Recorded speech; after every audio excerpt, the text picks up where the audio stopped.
And welcome back. आज हम करने वाले हैं बहुत इंपॉर्टेंट डेरिवेशन और छोटे छोटे से दो क्वेश्चंस हैं वो और करने वाले हैं। ठीक है, तो डेरिवेशन हमने किसका करना है? डेरिवेशन जो है हमें करना है ऑक्टाहेड्रल वॉइड और टेट्राहेड्रल वॉइड में स्मॉल आर यानी कि जो रेडियस होगा हमारे पास वॉइड का और जो रेडियस होगा हमारे पास एटम का, उनके बीच में हमें क्या करना है? ऑक्टाहेड्रल और टेट्राहेड्रल वॉइड में हमें क्या निकालना है? रिलेशनशिप निकालनी है। डेरिवेशन है इसके, है ना, बहुत इंपॉर्टेंट रिलेशनशिप है, ये आता है, पूछते हैं। ठीक है, और हमें क्या करना है? कुछ छोटे छोटे क्वेश्चन हैं वो करने हैं। ठीक है, तो आज इसको हम करेंगे। वीडियो स्टार्ट करते हैं फिर। तो वीडियो को स्टार्ट करने से पहले कुछ ओवरव्यू है इसका ऑक्टाहेड्रल वॉइड का और टेट्राहेड्रल वॉइड का। ठीक है, देखिए जो हमारे पास स्मॉल आर जो है यहाँ पर ऑक्टाहेड्रल वॉइड, जैसे कि मैंने आपको समझाया, ठीक है, उसका रेडियस है स्मॉल आर। ठीक है, जो वॉइड होता है वो छोटा होता है ना, छोटा होता है वॉइड। अगर हम कंपेयर करें बड़े वाले से, एटम्स के बीच में जो जगह है उसे हम वॉइड कहते हैं ना, तो ये वाला छोटा होगा, ये छोटा आर है, और ये वाला जो होगा बड़ा आर होगा, है ना। तो जो बड़ा आर होगा, अगर हम ऑक्टाहेड्रल की बात कर रहे हैं, तो वो जो होगा उसका ratio small R upon capital R is equals to 0.414 निकल के आता है। तो ये कैसे निकल के आता है ये हमें फाइंड आउट करना होता है इस डेरिवेशन में। ठीक है, तो आपको समझ में आ गया कि जो छोटा आर है वो क्या है? वो है रेडियस ऑफ ऑक्टाहेड्रल वॉइड। जो हमारे पास ऑक्टाहेड्रल वॉइड यहाँ पे क्रिएट हुई है उसका ये क्या है? रेडियस है। और कैपिटल आर क्या है? जो भी हमारे पास स्फेयर है, स्फेयर के, ये स्फेयर ही तो है ना, तो ये एटम जो है स्फेयर है, इन्हीं का रेडियस है ये कैपिटल आर। उसी तरह अगर हम टेट्राहेड्रल वॉइड्स का देखें तो इनका जो रेशियो आता है small R upon capital R, radius of tetrahedral void, जो हमारे पास टेट्राहेड्रल वॉइड होगी उसका रेडियस जो आता है वो और रेडियस ऑफ स्फेयर जो आता है वो हमारे पास 0.25 आता है, 2 to 5। तो ये जो होता है डिराइव करने के लिए बोलता है। ठीक है, तो इसको डिराइव कीजिए फॉर टेट्राहेड्रल वॉइड, इसे डिराइव कीजिए फॉर ऑक्टाहेड्रल वॉइड, तब हमें ये डिराइव करने के लिए आता है और हमें डिराइव करना होता है। ठीक है, बहुत इंपॉर्टेंट डेरिवेशन है ये, इसे ध्यान से समझिएगा। तो ये पूछा जाएगा आपको directly, prove that in case of octahedral void, वो भी लिखा हुआ है, octahedral void R upon R is equals to 0.414। तो यहाँ पर आ जाता है 0.414 in case of octahedral void. तो वही पूछते हैं ये लोग डायरेक्टली, तो हमें ये क्या करना होता है? डिराइव करना होता है। तो इसके लिए सबसे पहले एक डायग्राम बनाना होता है। ठीक है, ऑक्टाहेड्रल वॉइड में आपके पास कैसा रहेगा? देखिए ये जैसे कि आपके पास है, ये इसके बड़े बड़े स्फेयर्स हैं ऑक्टाहेड्रल वॉइड के, है ना। 8 की वजह से जो वॉइड क्रिएट होगी उसे हम ऑक्टाहेड्रल वॉइड कहते हैं, है कि नहीं। तो यहाँ पर जैसे ये हमारे पास छोटा सा, इसके बीच में क्या है? ये वॉइड क्रिएट हो गया है, ऑक्टाहेड्रल वॉइड, यानी कि 4 अगर आप कहें ऊपर हैं और 4 नीचे हैं, तो बीच में एक छोटा सा वॉइड यहाँ पे क्रिएट हो गया है। तो उसी की बात कर रहे हैं हम। ठीक है, उसी के रेडियस की बात कर रहे हैं। यहाँ पर जो ये इसका रेडियस हो जाएगा, ठीक है, वो अगर हम देखें तो वो होगा आर, और इसका क्या होगा? कैपिटल आर, है ना, इसका स्मॉल आर होगा।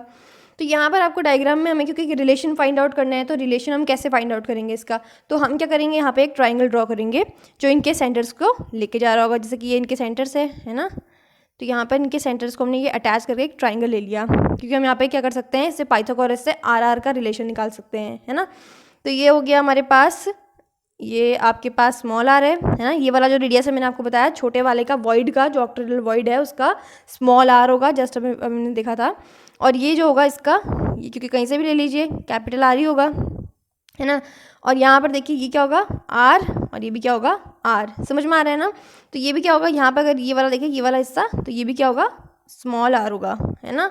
तो ये इस तरह से आ जाएगा हमारे पास। अब हम क्या कर सकते हैं? यहाँ पर पाइथागोरस लगा सकते हैं, और पाइथागोरस से क्या होगा? स्मॉल आर और कैपिटल आर का यहाँ पर हमारे पास क्या आ जाएगा? रिलेशन आ जाएगा। ठीक है, तो इसका ट्राइंगल का नाम दे देते हैं एक से।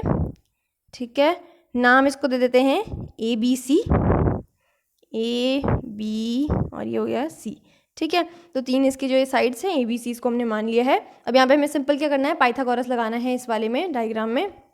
इन ट्राइंगल ABC, सिंपली आप लिख लीजिए, इन ट्राइंगल ABC, जो आपके पास, क्योंकि हमें निकालना क्या है? बेसिकली ये वाला निकालना है, एक कोई भी साइड अगर हम ले ले तो, है ना। तो यहाँ पे अगर आप देखेंगे तो यहाँ पे सबसे बड़ी साइड कौन सी होगी इनमें से? क्योंकि ये तो दोनों के दोनों क्या है, यहाँ पर ये भी आर है ना, ये स्मॉल आर है, ये स्मॉल आर कैपिटल आर है, ये क्या है? दोनों कैपिटल आर है। तो सबसे बड़ी साइड क्या होती है? हाइपोटेन्यूज होती है, ये बात हम जानते हैं, है ना। तो यहाँ पर ये जो है 90 डिग्री का एंगल है, और 90 डिग्री के जो फ्रंट में आता है उसे हम हाइपोटेन्यूज कहते हैं, है ना। तो ये वाला जो होगा हाइपोटेन्यूज होगा, तो यहाँ पे AB के इक्वल क्या होगा? AB के इक्वल, यानी कि AB के स्क्वायर, यहाँ पे हम पाइथागोरस लगा रहे हैं, AB square will be equal to AC square, और जो बच्चा में दोनों के दोनों AC square plus BC square. इतना तो आप लगा सकते हैं आराम से, है ना। आप ए बी की वैल्यू लिखेंगे, सिंपल है, बहुत आराम से आप कर सकते हैं। ए बी की वैल्यू क्या है, आर आर है, यानी कि 2r है। सिंपल से हम लिख सकते हैं directly, r plus R will be 2r का स्क्वायर। फिर है हमारे पास ए सी। ए सी क्या है, ए और सी यानी कि ये वाला और ये वाले के बीच की डिस्टेंस क्या है, r प्लस स्मॉल आर, है ना। तो इसे हम डायरेक्टली लिख लेंगे r प्लस स्मॉल आर। दूसरी की भी यही सेम है ना, r प्लस ये देखिए r और ये क्या है, स्मॉल r है ना। ये वाला जो डिस्टेंस है इसको मैं आपको येलो से दिखा देती हूँ। ये वाला डिस्टेंस सेम ही तो है, ये r प्लस स्मॉल r है ना। तो ये वाला लिख लीजिए आप, ये वाला भी सेम है, r प्लस स्मॉल r का होल स्क्वायर। अब देखिए यहाँ पर हम क्या कर सकते हैं, इसको डायरेक्टली लिख सकते हैं। क्या लिख सकते हैं कि ये क्या है, 2 बार आ रहा है ये चीज़, है ना। r प्लस स्मॉल r जो है वो 2 बार आ रहा है, तो हम इसे डायरेक्टली लिख लें, 2 r प्लस स्मॉल r का होल स्क्वायर लिख सकते हैं, 2r स्क्वायर। अब आप देख रहे होंगे यहाँ पर क्या आ रहा है, होल स्क्वायर 2 बार आ रहा है ना। तो होल स्क्वायर को हमें काटने के लिए क्या करना पड़ेगा, इसे बाहर लाना पड़ेगा ताकि ये कट जाए। तो इसे हम बाहर ले आते हैं, बाहर ले आएंगे तो ये हो जाएगा 4r का स्क्वायर, या फिर आप अंदर से ही काट लीजिए, है ना, जो भी आपको बेटर लग रहा है। 4r square is equals to 2r plus r का होल स्क्वायर, ये इससे कट जाएगा, है ना, और ये हो जाएगा अब 2। इतनी बात समझ में आ गई। अब इसे नेक्स्ट पेज पे लिख लेते हैं। अब बचा हमारे पास क्या, 2r square is equals to r plus small r का होल स्क्वायर, है ना। तो ये हमारे पास यहाँ पे 2r स्क्वायर आ गया है और r प्लस r स्क्वायर आ गया है। अब हमें करना क्या है, यहाँ पर हमें स्क्वायर रूट को हटाना है। ये स्क्वायर रूट जो हमारे पास स्क्वायर है इसे हटाना है, किसकी हेल्प से, स्क्वायर रूट की हेल्प से। तो हम क्या लिख देंगे, स्क्वायर रूट कर देंगे हम बोथ साइड, है ना, स्क्वायर रूटिंग बोथ साइड। और दोनों तरफ अगर हम स्क्वायर रूट कर देंगे तो ये क्या हो जाएगा, अंडर रूट से बाहर आ जाएगा। इसे अंडर रूट कर लेंगे, 2r square is equals to under root r plus r का होल स्क्वायर, है ना। इससे क्या होगा, अंडर रूट अंदर रह जाएगा 2 और बाहर आ जाएगा r। यहाँ क्या होगा, ये पूरा ही जो होगा बाहर आ जाएगा, यानी कि r प्लस जो होगा ये क्या हो जाएगा, r हो जाएगा। इतनी बात समझ में आ गई मेरी, है ना। अब इसे सॉल्व करेंगे फर्दर, क्योंकि यहाँ पे देखिए आप r है, यहाँ पे देखिए r है। अब ये क्या करेंगे, हम r को सामने ले आएंगे और बाकी चीज़ों को क्या कर लेंगे, साइड में कर लेंगे। तो r को हम क्या कर रहे हैं, यहाँ ले आते हैं और बाकी चीज़ें जो है इसको इधर ले आते हैं। ओके, तो ये क्या हो जाएगा, अब r is equals to under root 2r minus r। या फिर हम क्या लिख सकते हैं, सिंपली इसे अगर हम सिंपली लिखेंगे तो हम क्या कर देंगे, r को कॉमन लेके बाहर ले आएंगे। r को हमने कॉमन लिया, अंदर क्या बचाएगा, अंडर रूट 2 माइनस 1। हम अंडर रूट 2 की वैल्यू जानते हैं, क्या होती है अंडर रूट की 2 की वैल्यू, इसकी वैल्यू होती है हमारे पास 1.414। ये आपको आनी चाहिए। अंडर रूट की वैल्यू क्या होती है, अंडर रूट 2 की 1.414, अंडर रूट 3 की क्या होती है 1.731, इतनी होती है ना, लगभग ये होती है। तो ये जो वैल्यूज़ हैं आपको आनी चाहिए। ओके, तो यहाँ पे हम क्या करेंगे, इसको -1 और ये सिंपली आंसर आपका आ जाएगा r, और ये हो जाएगा 0.1 माइनस, इसको 1 से माइनस करें ना तो 0.414 यहाँ पे बच जाएगा, स्मॉल r। तो ये देखिए, आप अगर रिलेशन यहाँ पे आप फाइंड आउट करेंगे तो r upon capital R is equals to 0.414। ये देखिए, सिंपल सा ही आपका आंसर आ गया। और यही चीज़ हमें निकालनी थी कि ऑक्टाहेड्रल वॉइड में r upon r will be equal to 0.414। तो यानी कि ये चीज़ जो है हमने प्रूव कर दी यहाँ पर, है ना, ये प्रूव हो गई, आसानी से हो गया, आराम से हो गया ये। इसी तरह से हम क्या करेंगे, अब जो हमारे पास नेक्स्ट है टेट्राहेड्रल वॉइड, उसका भी हमें देखना है। सेम इसका भी पूछते हैं, prove that in case of tetrahedral void TVS for tetrahedral void r upon r is equal to 0.225। ठीक है, तो ये चीज़ पूछी जाती है वहाँ पर भी।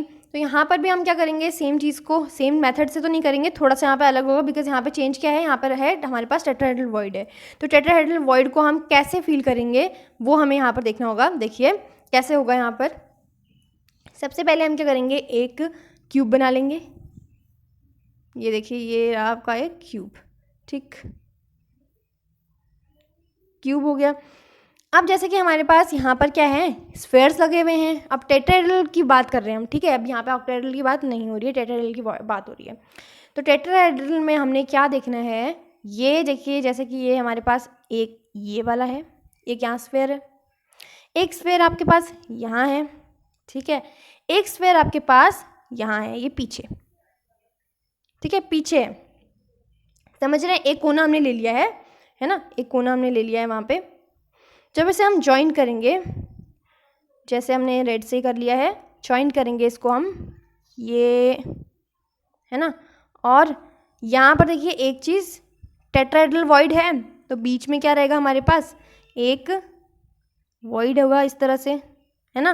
तो इस वॉइड को हमने क्या किया, एक ट्रायंगल में हमने लेना ही है ना, उसको हमें हमेशा एक ट्रायंगल में लेना ही होगा। तो बीच में जैसे कि ये क्या है हमारे पास, एक वॉइड है, यहाँ पे टेट्राहेड्रल वॉइड है।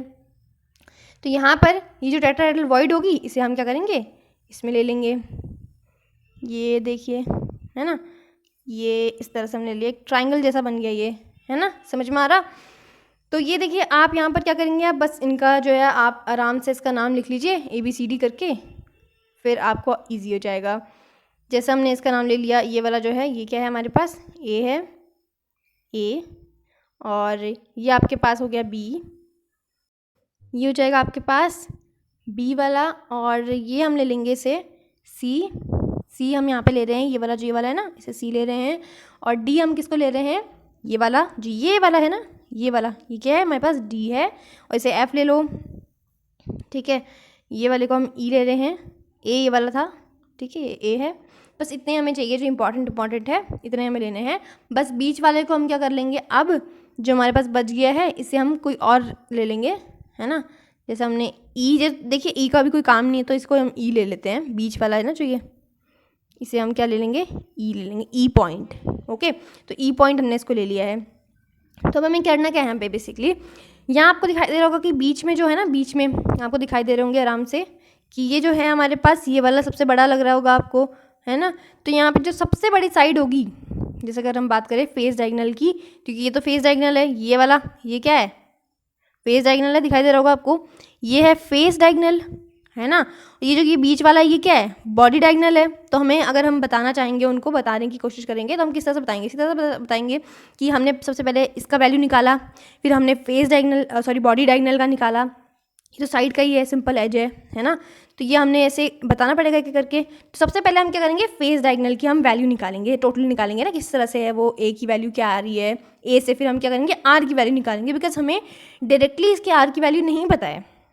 हमने अभी तक निकाला क्या है, बेसिकली हमने अभी तक निकाला है R के टर्म्स में निकाला है ना, R के टर्म्स में निकाला था और A के टर्म्स में निकाला था, बट हमें स्मॉल r के इससे नहीं पता चला है। तो हम क्या करेंगे, सबसे पहले हम उसका R निकालेंगे, है ना।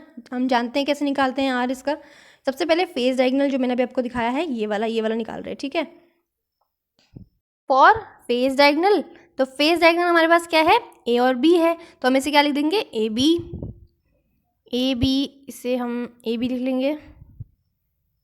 AB इज इक्वल्स टू कितना, हमने निकाला हुआ है कि जो हमारे पास फेस डायगोनल होता है उसकी जो वैल्यू होती है इन टर्म्स ऑफ A, जो हमने निकाली थी, है ना। फेस डायगोनल के लिए हमने कितना निकाला, जब फेस डायगोनल होगा तो √2A, बॉडी डायगोनल होगा तो √3A। ये बात तो आपको पता थी ऑलरेडी, है ना, ये बातें मैंने बता रखी हैं। और नहीं देखा आपने वीडियो तो कोई बात नहीं, आप उसे प्लेलिस्ट में जाकर देख सकते हैं, वहाँ पर आपको सब कुछ अच्छे से समझ में आ जाएगा, एक एक चीज़ें जो है ना। AB इज इक्वल्स टू क्या हो जाएगा, √2A, ये बात हम पहले से जानते हैं, है ना। तो ये हो गया हमारे पास। उसके बाद अगर हम निकालेंगे यहाँ पर AB जो है हमारे पास, हम जानते हैं AB की वैल्यू कितनी होगी, यहाँ पर 2R होगी, है ना। ये जो होंगे ये आपको दिख रहे हैं ना, देखिए दो मैंने भले ही दूर बनाए हैं, वो होंगे वो एक्चुअली कैसे, इस तरह से पास, क्योंकि अगर पास बनाएंगे तो आपको वॉइड भी नहीं दिखाई देगा ढंग से, ठीक है। ये हमारे पास क्या है, AB है। तो ये स्फेयर्स क्या आ रहे हैं, है ना। तो R कितना हो जाएगा, 2R हो जाएगा, तो डायरेक्टली हम लिख दे 2R, है ना। तो 2R लिख दिया हमने यहाँ पर, और √2A जो है एज इट इज लिख देंगे। तो R की वैल्यू हम डायरेक्टली निकाल सकते हैं यहाँ से, R will be equal to √2A upon R is equal to √2A upon A, sorry हाँ 2। तो ये यहाँ पर क्या आ जाएगा, अगर हम इसे ढंग से लिखेंगे, डिवाइड कर देंगे √2 को, और यहाँ पे भी √2 से डिवाइड करेंगे तो क्या आ जाएगा, ये आपके पास आ जाएगा √2 जो होंगे, ये √2 क्या होंगे, मल्टीप्लाई करके 2 हो जाएंगे। तो हम इसे डायरेक्टली से कट कर सकते हैं। अब क्या हो जाएगा, A अपॉन √2। तो ये हमारे पास फर्स्ट आ गया R की वैल्यू, है ना। ये वैल्यू आ गई हमारे पास। अब हम क्या करेंगे, इन्हीं की हेल्प से हम बाद में क्या करेंगे, इन सबको यूज़ कर लेंगे। अभी हमने एक और चीज़ निकालनी है जो मैंने अभी आपको बोला था। अब हम क्या निकालेंगे, यहाँ पर बॉडी डायगोनल निकालेंगे। बॉडी डायगोनल यहाँ पर अब हम निकालेंगे, इसे रेड से शो करते हैं। ये रहा हमारे पास बॉडी डायगोनल, है ना। ये बॉडी डायगोनल तो होगा कि ये जो पूरी बॉडी है उसके सेंटर पे एक वॉइड है। वॉइड को मैं आपको इससे बता देती हूँ, है ना। ये एक वॉइड है पूरी बॉडी के सेंटर पे, है ना, सेंटर पे एक वॉइड है, उसके बारे में हम बात कर रहे हैं। तो ये वाला जो है रेड वाला मैंने बनाया है, ये बॉडी डायगोनल को शो कर रहा है। अब इसकी वैल्यू हमने निकालनी है, ठीक है। इसकी वैल्यू निकालते हैं for body diagonal, for body diagonal. तो बॉडी डायगोनल की वैल्यू निकालेंगे अब हम, है ना। बॉडी डायगोनल क्या था हमारे पास, ए, और ये हमने लिया D, A D, okay. A D is equals to, मैंने बताया बॉडी डायगोनल जो होता है और ए की वैल्यू क्या होती है, √3a होती है। आनी चाहिए आपको, है ना, फाइंड आउट भी करा है हमने पाइथागोरस से, तो ये सब तो आपको आना चाहिए। सो √3a हो जाएगा। फिर हम जानते हैं जो ए डी है हमारे पास, ध्यान से देखिएगा ए डी को, यहाँ पर आपके पास क्या आ रहा है, एक ये आ रहा है ना, फिर एक ये आ रहा है, दो कैपिटल आ रहे हैं। इसको मैं यहाँ पे अलग से बना देती हूँ, ठीक है, ये यहीं पे बना देते हैं ताकि आपको पता भी चल जाए, यहीं पे बना लेते हैं कैपिटल, इसे थोड़ा सा और पास, ठीक है। ये आपके पास वॉइड है, बॉडी डायगोनल है ना, ये बॉडी डायगोनल है, ये इसके बॉडी के सेंटर पे। ये क्या हो जाएगा, कैपिटल आर स्क्वायर का है, ये भी कैपिटल आर, स्मॉल आर किसके होंगे, वॉइड का, है ना। ये आपको समझ में आ गया होगा। अब यहाँ पे बस हमें क्या करना है, डायरेक्टली हम क्या करेंगे, चीज़ों को लिख लेंगे। ये ए डी है, हाँ ए डी, ये ए डी है। तो ए डी की वैल्यू क्या हो गई, 2 कैपिटल आर यानी कि 2r और 2 स्मॉल आर। तो हम इसे डायरेक्टली लिख सकते हैं 2r + 2 स्मॉल आर लिख सकते हैं, है ना। और √3a को एज इट इज़ ये हमने लिख दिया। उसके बाद हम क्या करेंगे, 2 को कॉमन ले लेंगे, तो ये क्या आ जाएगा, 2r + small r is equals to √3a। आएगा कि नहीं आएगा। अब हमें क्योंकि इसकी वैल्यू निकालनी है तो बाकी चीज़ों को इधर, मतलब r + r को इधर रखेंगे और इसको इधर ले आएंगे, तो डायरेक्टली ये क्या आ जाएगा, 2 आ जाएगा, है ना। तो ये वाली वैल्यू डायरेक्टली आ जाएगी इतनी, √3 और फिर बाहर है उसके a, और ये हो जाएगा सेकंड हमारे पास इक्वेशन, ठीक है। इसको हम यहाँ ले आए हैं, अब ये यहाँ नहीं है, समझ में आ रही है ना मेरी बात। तो ये √3a अब बाई 2 हो गया, और यहाँ पर क्या आया हमारे पास, कैपिटल R की वैल्यू a/√2 आ गई। अब हम करेंगे क्या, हमारे पास 2 वैल्यू आ गई है ना, किसकी आई है, r + r की और एक r की आई है। इन दोनों वैल्यू को हम क्या कर देंगे, डिवाइड कर देंगे। फ्रॉम फर्स्ट एंड सेकंड हम लिख सकते हैं, फ्रॉम फर्स्ट एंड सेकंड, हमें पता क्या चला है, फ्रॉम फर्स्ट एंड सेकंड कि जो कैपिटल R है उसे हम डिवाइड कर रहे हैं, capital R + small r upon capital R is equals to, r + r की वैल्यू क्या आई थी हमारे पास, √3a अपॉन 2, √3a अलग से है अपॉन 2, और r की वैल्यू निकालती a/√2, a/√2। तो जो चीज़ें पहले कट रही हैं उन्हें हम काट लेते हैं, a से a कैंसिल, है ना। अगर हम देखेंगे तो 2 जो है और √2a भी कैंसिल हो जाएंगे। हम जानते हैं कि जो √2 है, √2 × √2 क्या होता है, इज इक्वल्स टू 2 होता है। तो एक जो √2 होगा इसे काट लेंगे तो यहाँ क्या बच जाएगा, √2 बच जाएगा। इतनी बात समझ में आ रही मेरी। तो वही हम क्या करेंगे, अब यहाँ पर डायरेक्टली हम इसे लिख लेंगे, इसे हम कट करेंगे तो ये बच जाएगा √2। बाकी सब चीज़ें कट चुकी हैं, बस क्या बच गया है, √3, यहाँ पर देखिए √3/√2 बच गया है। यहाँ पर भी हम क्या कर सकते हैं, एक और चीज़ कर सकते हैं, r/r + r/R, ये कर सकते हैं। ये हम जानते हैं ये 1 आ जाएगा, तो इसे हम 1 लिख सकते हैं। तो ये क्या बन जाएगा, यहाँ दिख रहा है आपको, 1 + small r upon capital R is equals to √3/√2। तो 1 को हम इधर ले आते हैं अब, क्योंकि हमें क्या चाहिए, r/r की वैल्यू चाहिए हमें तो रेशियो ही चाहिए ना, हमें तो कैसा भी मिल जाए, रेशियो से मतलब है r/r से, है ना। तो √3/√2 - 1, इतनी वैल्यू आ गई। अब इजी हो गया काम, है ना, अब इजी हो गया, हमें पता है √3 की वैल्यू पता है, √2 की वैल्यू पता है, बस हमें क्या करना है, वैल्यू को पुट करना है और आंसर हमारा आराम से यहाँ पर आ जाएगा। देखिए √3 की वैल्यू मैंने आपको बताया है कितनी होती है। सबसे पहले से हम एलसीएम से सॉल्व करेंगे, उसके बाद हम इसकी डायरेक्टली वैल्यू को पुट कर लेंगे, ठीक है। √2 और ये क्या हो जाएगा यहाँ पर, ये हो जाएगा यहाँ पे 1 यानी कि √3 माइनस √2 हो जाएगा। √3 की वैल्यू क्या होती है और √2 की वैल्यू क्या होती है हम जानते हैं, वही हमें डायरेक्टली पुट करनी है, यानी कि √3 विल बी 1.732 माइनस √2 होता है 1.414 अपॉन 1.414। सॉल्व कीजिए, इसे माइनस कीजिए, फिर से डिवाइड कीजिए, आंसर जो आएगा आपका अप्रॉक्सीमेटली 0.225 आएगा, r/r का रेशियो ये, ठीक है। ये किसके लिए था, ये मैंने निकाला था किसके लिए, टेट्राहेड्रल वॉइड के लिए था ये, टेट्राहेड्रल वॉइड के लिए। तो ये हमारे पास आ जाता है R/R का रेशियो 0.0225। डायरेक्टली आप ऐसे भी लिख सकते हैं कि R इज इक्वल्स टू, और R इज इक्वल्स टू 0. इसे हम यहाँ ले आएंगे तो 0.225 R, ये है ना, ये निकालना था हमें। तो दोनों ही वे में आप आराम से इसे कर सकते हैं। बहुत सारे मेथड है इसके करने के लिए। आप कुछ क्वेश्चंस हैं जो मैं आपको बोल रही थी वो करने हैं इसके वॉइड के। है हमारे पास What happens when the pressure on NaCl crystal is increased? तो NaCl क्रिस्टल जो है आपके पास, एक NaCl टाइप ऑफ क्रिस्टल है आपके पास, तो वहाँ पर हमने क्या किया है, प्रेशर को इंक्रीज़ कर दिया है। सोचिए प्रेशर इंक्रीज़ करने से पार्टिकल्स पास आ जाएंगे, है ना, और पास आ जाएंगे प्रेशर अप्लाई करने से। तो यहाँ पर क्या होता है, NaCl का जो पहले कोऑर्डिनेशन नंबर रहता है, ठीक है, NaCl का जो कोऑर्डिनेशन नंबर हम निकालते हैं, और Na और Cl के बिहाफ की बात कर रहे हैं हम यहाँ पे, ठीक है। यहाँ पर आपको BCC FCC के हिसाब से नहीं सोचना है, यहाँ पे Na और Cl के हिसाब से निकालते हैं हम कोऑर्डिनेशन नंबर, तो वो 6 आता है, ठीक है, 6:6 आता है। तो वो NaCl का आता है 6:6। जब उसे हम प्रेशर अप्लाई करवाते हैं तो उसका जो हमारे पास रहता है, हमारे पास कोऑर्डिनेशन नंबर, वो आप समझ सकते हैं कि सब जब पास आ जाएंगे, मॉलिक्यूल्स पास आ जाएंगे, तो इससे क्या होगा, उसका कोऑर्डिनेशन नंबर बढ़ेगा, क्योंकि कोऑर्डिनेशन नंबर क्या होता है, जितने स्फीयर को वो टच कर सकता है उतना उसका कोऑर्डिनेशन नंबर हो जाएगा। तो होता क्या है, जब इसका प्रेशर इंक्रीज हो जाता है तो और मॉलिक्यूल्स को टच कर सकता है और कोऑर्डिनेशन नंबर होगा, इसका कोऑर्डिनेशन नंबर बढ़ जाता है जब यहाँ पर हम इसे प्रेशर अप्लाई करते हैं। तो होता कितना है, तो ये हो जाता है 8:8। 8:8 जो होता है CaCl का होता है, यानी कि सीजियम क्लोराइड जो हमारे पास क्रिस्टल होता है उसका हमारे पास ये कोऑर्डिनेशन नंबर होता है। तो ये अब क्या हो जाता है, NaCl टाइप स्ट्रक्चर से सीजियम क्लोराइड टाइप के स्ट्रक्चर में कन्वर्ट हो जाता है जब हम उसमें उसका प्रेशर जो है इंक्रीज़ करते हैं। NaCl के केस की बात कर रहे हैं, ठीक है। तो वही यहाँ पे सेम चीज़ हुई है, with increase in pressure the coordination number of NaCl increases from 6:6 to 8:8 and it converts to caesium chloride type structure. तो सीजियम क्लोराइड बन जाता है, उसके बाद ये जो स्ट्रक्चर होता है ये सीजियम क्लोराइड टाइप का बन जाता है ना। यानी कि जो सीजियम क्लोराइड है उसका 8:8 जो होता है उसका कोऑर्डिनेशन नंबर होता है सीजियम और क्लोराइड का, है ना। अब जैसे प्रेशर का होगा तो एक टेम्परेचर का भी क्वेश्चन बन जाता है। What happens when temperature of cesium chloride crystal is increased? अब एक सीजियम क्लोराइड का हमारे पास क्रिस्टल था, अब हम जानते हैं सीजियम क्लोराइड का जो रेशियो होता है कोऑर्डिनेशन नंबर होता है 8:8 होता है ना।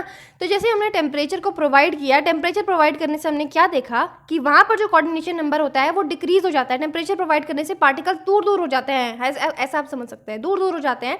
तो कोऑर्डिनेशन नंबर तो तब बढ़ता है जब वो पास आते हैं।